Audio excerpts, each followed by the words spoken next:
నిందలు వేయడం ఒక నిమిషం కాదు. నీలాగా ఏ పార్టీ అంటే పార్టీలో వాళ్ళతో మమైక్యమై పనులు చేయించుకునేది కాదు. 2009లో ఆ దిగ్బంధ రాజశేఖర్ చనిపోయిన తర్వాత కాంగ్రెస్ కిరణ్ కుమార్తో కొమ్ముకైన రాజకీయాలు కాదు.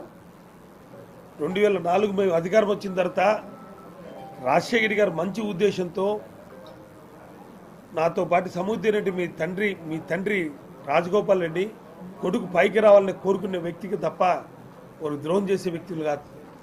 అలాంటిది ఈరోజు నా మీద, మా నాయకుడు జగన్మోహన్ మీద, మా అవినాష్ మీద నింద వేయడం సరికాదని ఇవే నువ్వు అర్థం చేసుకోవాలి. అధికార పార్టీ చెప్తున్నా కదా, అర్థం చేసుకోవాలి. అధికారంలో ఉన్న వాళ్ళు ఇంత దౌర్జన్యంగా, ఇంత అరాచకలుగా చేస్తూ ఒక సజావుగా జరగాల్సిన మీటింగ్ని ఇంత రాతాంతం రచ్చ చేయడం అనేది చేసుకోర్మ.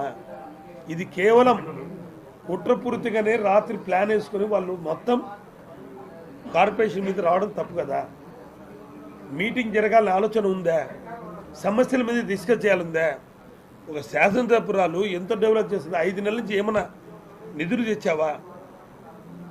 ఏమైనా అభివృద్ధి చేసామా మేము అని అడగాల్సింది పోయి ఏం అభివృద్ధి చేయాలి, ఇంకా ఏం తేవాలి ఫండ్స్, కార్పొరేషన్లో నేను మేలు చేస్తే మీరు అందరు ప్రజలకి ఎంతవరకు చేయాలి? మనందరం కలిసికట్టుగా అభివృద్ధి కార్యక్రమం చేయాల్సింది పోయి ఒక నియంత్రణగా వచ్చి కార్పొరేషన్లో నువ్వు బిహేవ్ చేయడం న్యాయమా? పోలీస్ వ్యవస్థ పూర్తిగా విఫలమైంది. మా కార్పొరేటర్లు అందరూ కూడా, లేడీస్ కార్పొరేటర్ కానీ వాళ్ళ భర్తలు కూడా కానీ తొడుకొని రాకుండా ఒక్కరే వచ్చినారు. శాసనసభ్యురాలు ఒక్కటి రాకుండా 100 మంది 150 మంది పైకి జనాలు వేసుకొని పక్క రూమ్లో కూర్చొని కేకలు వేసుకుంటా mayor down down, corporator down down. అవును, ఒకటి మేయర్గా ఆమెకి మైకు 1 నిమిషం నేను మాట్లాడాలన్నప్పుడు ఇచ్చినప్పుడు ఒక ప్రజా సమస్యల మీద ఏదైనా ఎత్తుందేమో అని అనుకున్నాం. కానీ ఆమె అజెండాగా పెట్టుకొని వచ్చి అదంతా మాట్లాడడం అన్నది తప్పు కదా. లాస్ట్ టైం జూలై 4న మా జెడ్పీ జనరల్ బాడీ మా కార్పొరేషన్ మీటింగ్లో శాసనసభ్యులు కొత్తగా ఎన్నికైనారు, వాళ్ళకి సౌరమైన గౌరవం ఇవ్వాలి, మన కార్పొరేషన్ అభివృద్ధి చేసుకోవాలి. వాళ్ళ సహకారం లేని అధికార పార్టీ వాళ్ళే కాబట్టి అందరం కలిసికట్టుగా అభివృద్ధి చేసుకుందామని చెప్పేసి ఆ రోజు వాళ్ళని పిలిచి మా కార్పొరేటర్లు కూడా అందరూ కూడా సమైక్యమై బొక్కే ఇచ్చి స్వాగతం చెప్పడం జరిగింది. అది మర్యాద.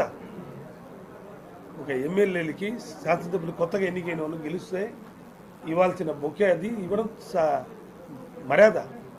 నీకు ఆ మర్యాద ఇచ్చినారు లేదో ఈరోజు ఈ విధంగా మాట్లాడడం తప్పు కదా. ఆ రోజే మీటింగ్లో మాట్లాడినాం. తోటి మా కార్పొరేటర్ల భర్తలు బయట ఉన్నారు. గతంలో ఎప్పుడు కానీ మేయర్ గారు ఛాంబర్లో కూర్చుంటారు, వాళ్ళకి పర్మిషన్ అంటే నో పర్మిషన్ లేదు. వాళ్ళేమి కార్పొరేటర్లా వాళ్ళు పైకి వచ్చేదానికి ఒక నియంతలాగా వివరిస్తా అంటే ఎవరయ్యా?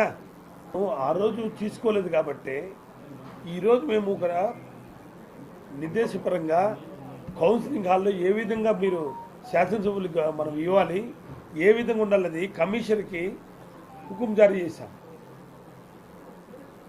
యాజ్ ఎమ్మెల్యేగా ఏడ కూర్చోన్నాం, మీరు కూర్చోబెట్టండి అని మేము మర్యాద ఇచ్చినాం. ఫస్ట్ మీటింగ్ 2004 జూలై 4న ఆమెకు శాసనసభ్యులుగా, కడప శాసనసభ్యులుగా పైన కూర్చోబెట్టాం.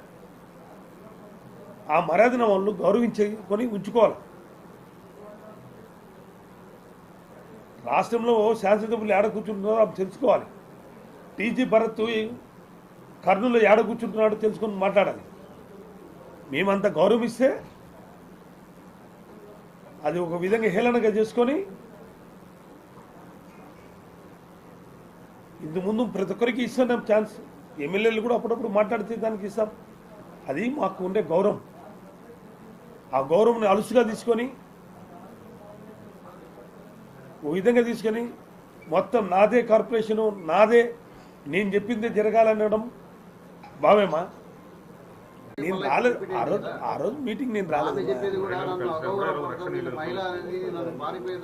అయ్యా మహిళగానే గౌరవం ఇచ్చామయ్యా. నీకు ఒక్కడే. నీ పేరేమి?